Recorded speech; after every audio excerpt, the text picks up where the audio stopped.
was sorely tempted, since I knew Jimmy was going to read the scripture, to have him read the whole book of 2 Peter. And I thought, no, I can't do it. It'd be cool, but this text tonight, and I'll just be right straightforward with you, this text is full of not pretty stuff. But I think people get caught up in some definitions of what's going on in the world that Peter was writing to in this epistle, that they forget what the punchline of the entire chapter is. And I want to point that out because, frankly, it is incredibly uplifting and positive. You know, his first letter, he admits as he begins his first epistle, Peter's talking to the dispersion, the dysphoria, those who, because they were Christians, were scattered all over the place. They were undergoing persecution. 2 Peter is very similar to that. As a matter of fact, 2 Peter 2 is a long discussion of how horrid people can get. I mean, not only what Jimmy just read, but look in your Bible, since you got it open there already, at 2 Peter 2. Look at verse 12. But these like natural brute beasts made to be caught and destroyed. That's not a real flattering kind of description of somebody. We're going to receive in verse 13 wages of unrighteousness. And further on, there's spots and blemishes on the church. Having eyes full of adultery and a heart trained in covetous practices in verse 14. I mean, there's nothing said nice about these people. So what's the point? Well, we know there's evil people living in this world. We know things can go terribly south. In fact, the three examples I'm going to look at, given in the text that he read here, has to do with people whose real interest is not you, and it's really not eternity. It's the here and now, and being pleasured right now, and having an enjoyment right now, and not worrying about eternity. But what happens when you get those kinds of people around is because we do not walk by sight, we walk by faith, not by sight. We keep our mind on spiritual things, not physical things. Being around this in our world today can be overwhelming. You know, you go to work and everybody around you seems to be a worldly person. You go into a community organization, been there, done that here in Hamilton, and people's interests are just not saintly at all. And you got to live with that, and it seems like it's just an overwhelming burden sometimes just to get out amongst people because of their attitude or lack thereof of God, or appreciation of God. And we live in a culture very much like that. In fact, sometimes I think we get overwhelmed and overburdened, overwrought with the concept of how horrible this world is. But I believe this is a very encouraging passage because look at the descriptions of the three illustrations that Peter gives of how bad it can get.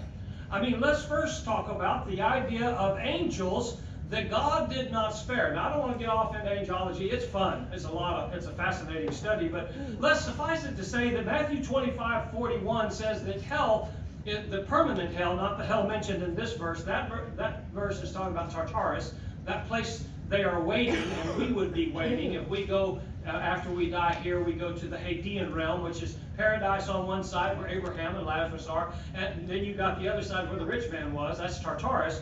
And that's what that hell in that passage means. And you know that because the passage explains it. Look further down from hell. He delivered them chains of darkness to be reserved for judgment. That wasn't their judgment, being in Tartarus. So that hell right there does not mean hell eternally, because they've been judged if they go to hell. But if they don't go to hell, they just go to Tartarus to be reserved for it. That's a horrible place, and you can ask the rich man about that in Luke 16. He'd tell you it's a horrible place to be. And so therefore, God didn't spare the angels. He prepared for those angels that fell this place of eternal damnation, of eternal suffering. It is noteworthy that God did not prepare hell for you and I. If we go there, it's going to be our choice because we did not choose wisely. We did not choose to follow God. And so therefore, that's our choice. But He prepared it for them. But to point it out in the Scripture, He prepared this place for those angels because they left what they should have known better than to leave. That's pretty bad when you are the beginning of creation, the crown of creation, and you're not limited by the parameters of physical being, physical existence. You angels, boy, they can do stuff. You read Daniel, that's got some neat concepts about what angels can be a part of and what they can do. They didn't have to. Why in the world? And I'm not going into it, I really am not, but why in the world would an angel who's there in heaven with God, in the realm of God, why would they leave Why would they do stuff against God? They know who God is. They know His power. They were created by Him. I don't know. But then I look at people today and I go, why won't you take on Christ as your Savior like you ought to? What's the big problem with the water and getting in the water and being baptized into Christ? I tell you, there's more hydrophobic people on this planet than you can shake a stick at. They're real religious, but they just don't like that water. I don't get it. It's so simple. Why would people do that? I don't know. But these angels, they were right there with God, with the rest of the good angels, and they left. But God took care of things.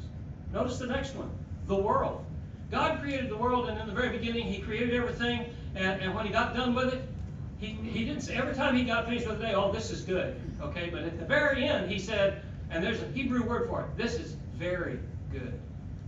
That's the way God created the earth. I can't imagine what it would have been like to be in the garden with Adam and Eve. I mean, in the first place, I'd have been naked and wouldn't have cared. That's just a thought. I know that wasn't one place you want to go, but there was such innocence. There was such glory and beauty. God created this earth perfect. You realize no matter how pretty the Colorado mountains are, or she went to Alaska, lots of pretty up there. No, nothing like the Garden of Eden. No, when God got done and it was perfect, it was beautiful, nothing was that pretty. How do you go in a couple thousand years from that to every thought of every man's mind was evil continually? How do you get to that point? I mean, we got some sorry folk in this country, but you know, here's a group here that we don't have that problem. Every thought of our heart is not continually evil. We're still better off than what it was then when God told Noah, build an ark, I'm done with them. We're going to wipe them out. God took care of it. And then you look at a smaller microcosm, a little small community there, you know, Sodom, Gomorrah, Admah, Zeboim, Zoar, little towns out on the plain, beautiful plain, as I understand it from the historians. When you look at where they were and what was possibly there before they botched up, it was a gorgeous place. And it was horrible for somebody like Lot, which we give Lot a hard time. I want you to know the Bible calls him in verse 8 a righteous man, okay? I'll tell you what, if God could say of me, Jeff is a righteous man, I'd be okay with that. That'd be great, because I know me and I'm far from that. I try hard, but you know, we struggle sometimes. Lot was a righteous man. The Bible calls him that. And he was living in that environment, and things were going south, and it was horrible there, and the things they were willing to do to their fellow man was just repugnant, disgusting. One of the terms we get for one of the perversions that's running rampant in our country comes from the city of Sodom, and it's called in the Bible Sodomite, which is a vulgar, perverse type of lifestyle. How does God think about those kinds of things? Well, look at what happened to Sodom and Gomorrah in Genesis 15. He wiped it out. He took care of it. Now, what's the point when you start reading about all of these incidents? Boy, these are ugly. And it gets worse as you get past verse 9. I mean, a description of people that, what's the point? Well, look at the point in verse 9. Sometimes I think because of the forest, we don't see the trees. Now, look at verse 9. I know leading up to the election, and there's still people talking about it in our country, politically speaking, oh, we're in an upheave in this country. We're in an upheave in this country and divided on more things than I can ever remember. I remember when race was kind of an issue, but, you know, it's gone way beyond race. It's the sexual orientation of an individual. It's what they call people. It's whether or not you get money from the government or not. I mean, it goes on and on and on. The things about which we are as a culture divided and fussing and fuming, and people are panicking. And I'm here to tell you not to worry. God's got a handle on it. He can take care of things. And I think sometimes we get in with our friends, and we get in with the culture, and all of a sudden we hear them yah all the time, and we start getting worried, we start getting tight, and get a little gritty, and it's like, wow, yeah, I don't know what's going to happen. You know what? God's got a handle on it. Look at verse 9. The Lord knows how to deliver the godly out of temptations, and to reserve the unjust under punishment for the day of judgment. God has a handle on things. I told several people before the election, I really care who does get elected, but you know what? It doesn't matter who does or does not get elected. God has a handle on things. This whole chapter is so much negative stuff about where humanity has gone and will go again. Trust me, if they're not there, they're headed on that road. But you and I are Christians. We don't think about things on this earth, and that's not what's more important than anything else in our lives. What's important is where we're going. We keep our mind on heaven. We try in our lives to show others how to do that. And when others are in a pure panic, and we can maintain our calmness because we know God has a handle on things. Romans 8:28. All things work together for good to them that are called God's, for those that are called according to His purpose. If we're Christians, if we're God's children, we don't have to worry. It doesn't matter if things go well or things don't go well. It's irrelevant. God understands what's going on. And by the way, through His providence, I would argue, without any tangible evidence, but I would argue from biblical experience, like looking at these Old Testament characters and the lessons they teach us, as horrible as it must have been for Lot. And again, we give Lot a hard time. We shouldn't. Lot was a righteous man. But he was living in some places that were horrid. And it must have just grated on his nerves, every fiber of his being, appalled at what he was seeing in his fellow man. But you know what? God knows how to get a handle on things. One of the things that we ought to be known for as Christians, people, is for our faith. And this is where it really gets down to brass tacks. Do you really believe that God has a handle on things? Because if you do, there is no reason to panic. There's no reason to worry. As a matter of fact, what we need to be focused on is, okay, yeah, here's all the situation. It looks like it's all going down, Chicken Little, sky's falling. Okay, not a problem. What can I do as an individual Christian to be the best fella or lady that I can be in order to show people this is how Christians respond to conflict, to struggles, to persecution, to negative input? This is how we respond. You know, if anything, we ought to be encouraging each other while we're here together. Because this room is a safe place. This is like when we used to play chase when we was kids. There's always a pole that was a safe place. You run the pole, grab the pole, nobody touch you. You couldn't be it. And everybody's trying to get to the pole. Okay? That's what we are. We're safe. We're not it. We're just safe. We're taken care of. This is a nice place to be right here with all these Christians here. But we're about to go out in this world next week if God gives it to us. We're about to run across some of the gnarliest critters you're going to ever run across. I mean, it's just the way of it. That's the way our world is. But let me tell you what, God has a handle on it. And the only problem with that fact and statement and the way we live our lives is our faith. That's what we need to get stronger at. We need to realize God's going to take care of things. I'll close with the illustration of Peter, because I love Peter. Me and Peter, we be mates. We try real hard and still we fall. But we don't like falling, and we try to keep from it, and we try to climb out of it. And when we do sin, we cry bitterly, because it's not fun to sin. I can't imagine what made Peter think when he saw Jesus coming across the way, and they just thought he was a ghost. The sea's going everywhere. Galilee is going nuts. They're in a boat flapping around, and I don't know whether you've ever, I'm a sailor, ever been in a boat out where there's a bunch of waves, and the bow hits the wave, and it just shakes and shudders the whole boat. You know, it scares you to death. And they're looking out there, and here comes Jesus walking on the water, and it freaks them out to start with, and Jesus said, "Don't worry, guys, it's just me." And Peter said, "Well, if it's you, let me come out to you." Now, what was he thinking? You know? Because Jesus said, "Yeah, come on." And so he gets out of the boat. He gets out of the boat. Really?